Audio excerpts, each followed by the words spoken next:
Hi everyone, in this video I'll be showing you how to fix if error while updating your one item on Roblox. So if you're getting this error, how can you fix it? I'll show you. So first of all guys, you have to go to roblox.com, and now once you're here, and before starting, if you're new on channel, please subscribe to our channel for more video like this, and let's move on.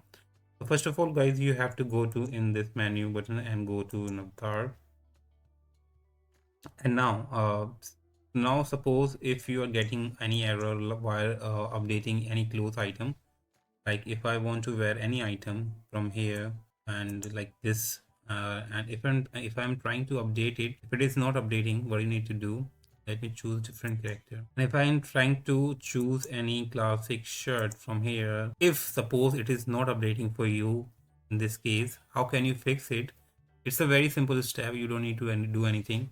What you need to do, you just need to head over to this head and body and go to classic face. So if you are getting updating one error, so how can you fix it? You just need to choose any classic face from here, and once you choose the classic face, your one item will be update for 100% sure, because many people are you getting this error, and once they have choose the classic face in the head and body, and so their item has been updating. So you can try this out. If it works, please let me know in comment section, because since I'm not getting this error, so and I'm not being able to judge any trick whether it is working or not. So just let me know in the comment section if it is working for you or not, and if it works, then please let me know in the comment section. Hope you like it, and for more update and for more information, please subscribe to our channel.